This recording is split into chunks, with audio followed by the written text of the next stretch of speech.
Assalamualaikum warahmatullahi ta'ala wabarakatuh. Pada akhirnya ukti, tuan-tuan, puan-puan, sahabat-sahabat yang dihormati sekalian, kita jumpa lagi dalam sesi live streaming video daripada Al-Fakir ini di Dijo. Okey, untuk video ini hamba nak berkongsi dengan tuan-tuan iaitu berkaitan dosa kepada orang yang menyebarkan fitnah dalam agama Islam. A'udzubillahi minasyaitonirrajim. Bismillahirrahmanirrahim. Allahumma shalli ala sayyidina Muhammadin wa ala alihi wa sahbihi wassalim. Alhamdulillahi wahdahu wa asyhadu an la ilaha illallah wa anna Muhammad abduhu wa rasuluh sallallahu alaihi wa ala alihi wa sahbihi wa man tabi'i huda illa yaumi yalqahu. Inna Allah wa malaikatahu yusalluna 'alan nabi ya ayyuhallazina amanu sallu alaihi wa sallimu taslima. Allahumma yassir wa la tu'assir. Allahumma yassir wa la tu'assir. Rabbi tamim bil khair. Qala rabbi israh li sadri wa yassir li amri wa halul 'uqdatan min lisani yafqahu qawli.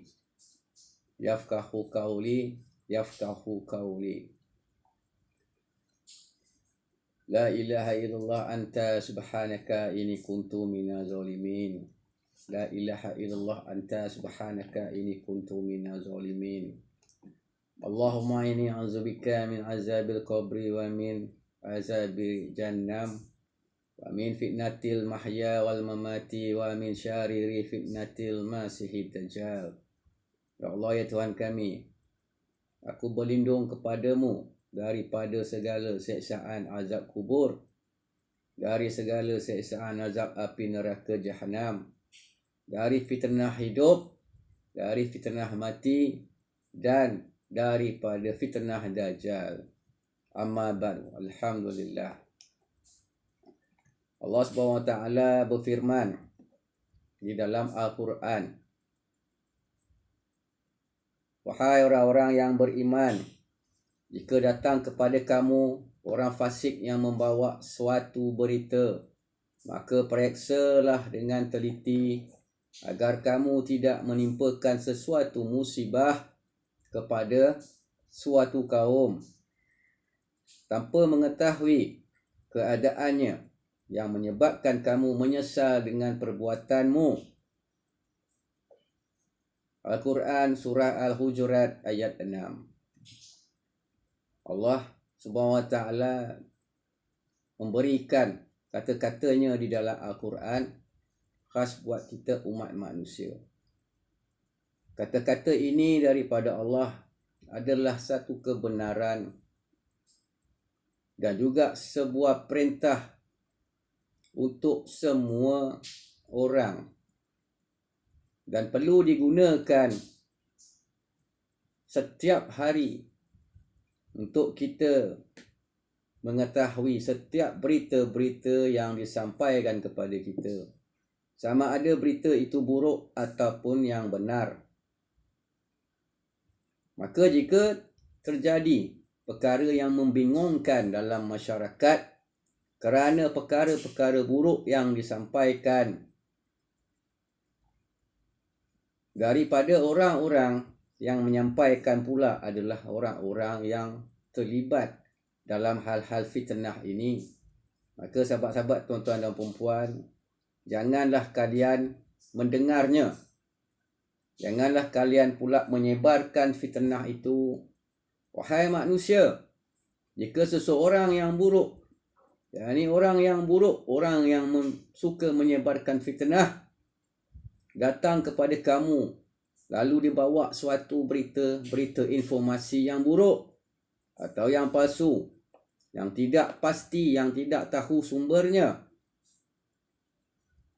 dan janganlah kamu menuduh seseorang terhadap sesuatu yang mereka tidak tahu. sesuatu yang mereka tidak tahu, ataupun sesuatu yang mereka tidak lakukannya, maka periksakanlah berita itu terlebih dahulu. Pastikan dahulu berita itu dari mana asal dia datang, siapa yang menyebarkannya, kenapa disebarkan, berkait kepada masalah apa. Atau sahabat-sahabat, tuan-tuan dan puan-puan, periksa dahulu berita itu terlebih dahulu. Kerana apabila kita memeriksa sesuatu berita itu terlebih dahulu, dan kita tidak akan terjatuh ke dalam dosa-dosa yang lebih besar, iaitu menjadi fitnah. Menjadi fitnah. Inilah dosa fitnah. Kerana kita perlu mempercayai, kita akan menjadi percaya terhadap berita buruk yang kita dengar ketika itu, yang dibawa pula oleh orang yang buruk perangainya itu. Kemudian kita turut menyebarkan berita itu,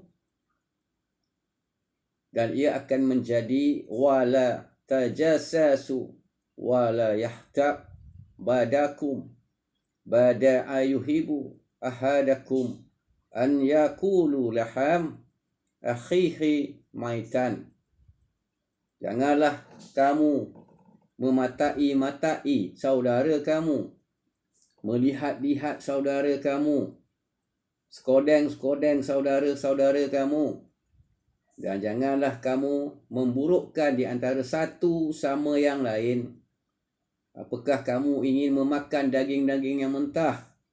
Apakah kamu ingin memakan bangkai tubuh saudaramu yang telah mati?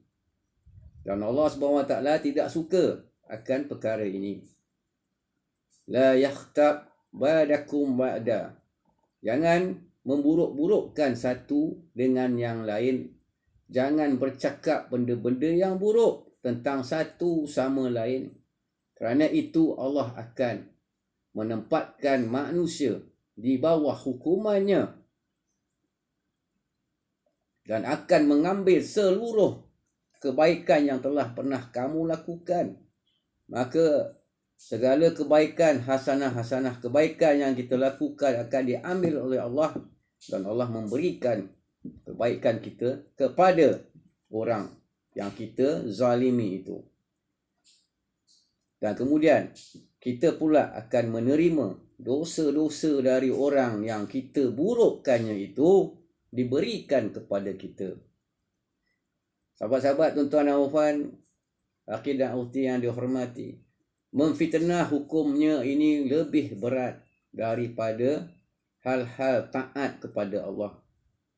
Fitnah ini akan menyebabkan hukuman yang lebih berat daripada Allah SWT. Allah SWT akan hukum dengan cara yang lebih berat kepada orang yang menyebarkan, yang membuat fitnah.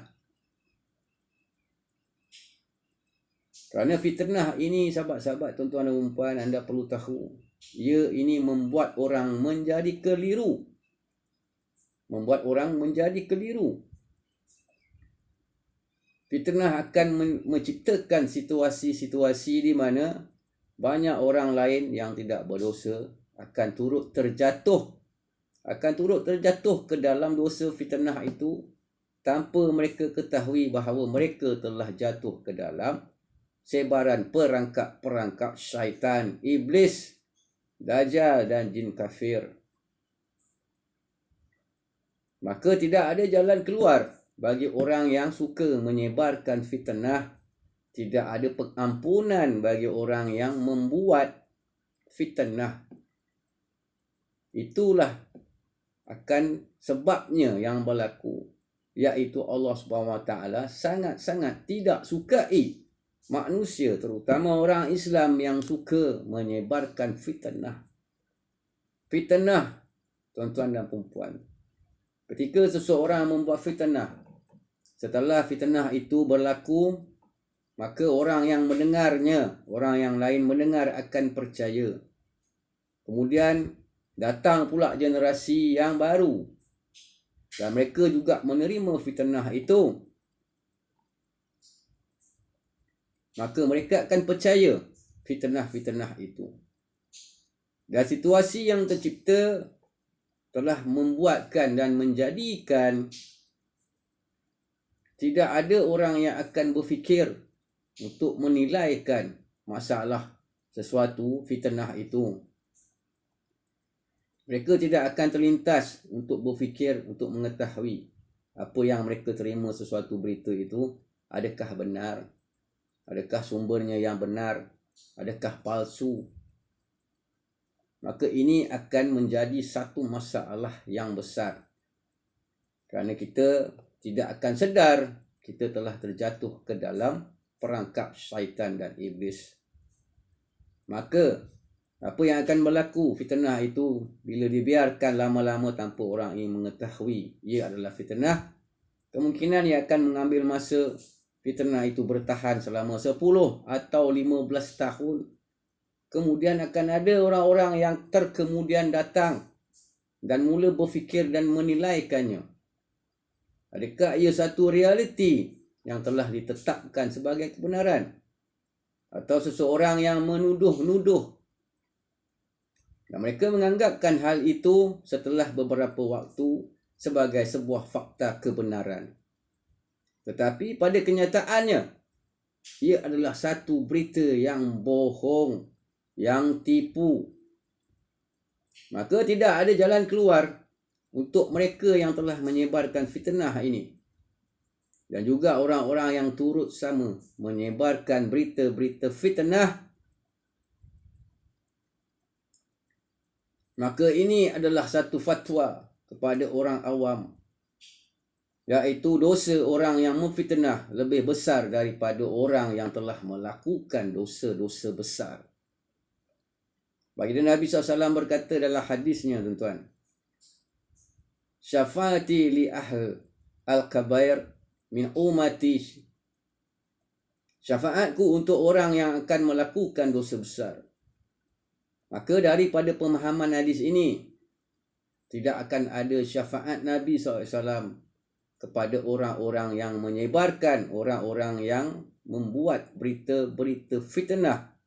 Kata Nabi, Nabi tidak akan memberi syafaat kepada kita apabila kita berada di alam akhirat. Maka kita akan terseksa, tuan-tuan dan perempuan, di alam akhirat kelak, di Yaumul Mahsyar, di Yaumul Mizan, tempat untuk kita menimbang segala apa yang kita lakukan, kebaikan atau kejahatan. Jadi ini adalah satu ancaman yang sangat-sangat dahsyat, iaitu baginda Nabi SAW tidak akan bagi syafaatnya kepada kita. Bagaimana iblis pada satu ketika dahulu, dia ini telah diberi kutukan, dia telah diberi laknat oleh Allah SWT. Maka orang-orang yang membuat fitnah, mereka akan dilaknat, akan dikutuk, akan dikecam sama seperti iblis. Jadi tidak ada orang yang akan mampu membawa orang keluar daripada azab Allah itu. Bagaimana Nabi SAW telah pernah berkata, sallallahu alaihi Muhammad, fitnah itu dalam keadaan yang sedang tidur. Dan Allah mengutuk orang yang mengejutkan, yang membangunkan fitnah, iaitu orang yang menyebarkan merata fitnah.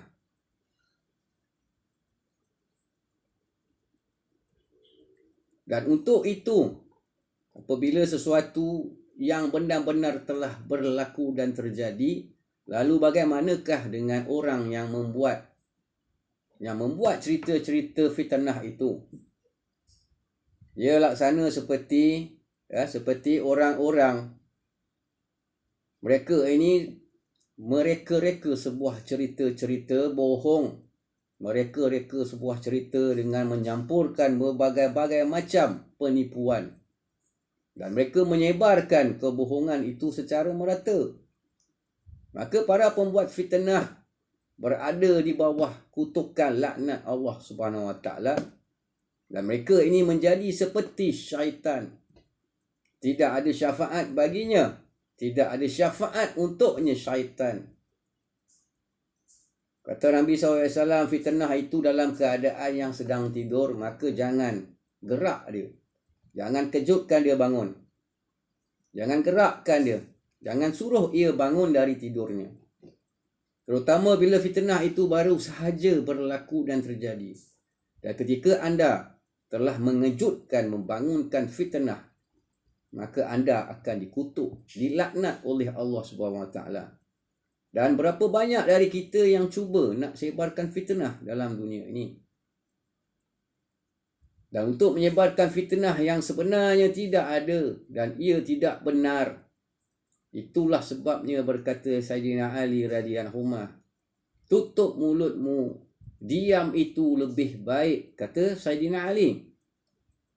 Sayyidina Abu Bakar As-Siddiq radhiyallahu anhu, dia pernah meletakkan di dalam mulutnya ketulan-ketulan batu supaya dia tidak mahu berkata-kata, dia tidak mahu berbicara benda yang tidak benar. Kerana apabila batu diletakkan dalam mulut Sayyidina Abu Bakar, dan bila dia nak bercakap, batu-batu itu akan terkeluar dan akan membuatkan manusia terjatuh dalam fitnah. Jika kalian tidak bercakap tentang Islam, jika kalian tidak bercakap tentang maslahat agama, maka kalian akan mula berkata-kata mengenai masalah dunia. Maka dengan segera perbuatan kita bercakap-cakap tentang hal dunia ini akan menyebabkan kita jatuh ke dalam sangkar perangkap syaitan, perangkap iblis dan dajjal, iaitu fitnah. Sahabat-sahabat tuan-tuan dan puan, terima kasih. Ini adalah sekadar perkongsian untuk kita sama-sama berfikir dan untuk ana Al-Fakir berkongsi nasihat dengan tuan-tuan dan puan, dan ia juga untuk diri Al-Fakir ini sendiri supaya berhati-hati, elakkan bercakap benda-benda dunia yang terlalu berlebihan. Jika ada sesuatu benda yang tidak benar, benda yang salah, kita tidak tahu, maka jangan kita bercakap akan benda itu. Lebih baik kita diam daripada bercakap. Ataupun kita mengambil cara seperti Sayyidina Abu Bakar As-Siddiq radhiyallahu anhu, meletakkan ketulan batu di dalam mulut. Kerana dia nak mengelakkan dari dia bercakap benda-benda yang tidak pasti, sumber yang tidak pasti. Dia mengelakkan untuk dia terjatuh dalam perangkap fitnah. Maka sahabat-sahabat, perbaikilah solat kita, sentiasa beristighfar, banyakkan berselawat ke atas Rasulullah SAW, perbanyakkan bersedekah kepada orang-orang susah, orang-orang asnaf. InsyaAllah kita akan dipermudahkan hidup oleh Allah SWT. Dan jumpa lagi pada video akan datang. Wabillahi taufiq wa hidayah. Wassalamualaikum warahmatullahi taala wabarakatuh. Jangan lupa subscribe, follow, like, comment and share. InsyaAllah. Terima kasih. Assalamualaikum warahmatullahi. Sallallahu ala Muhammad.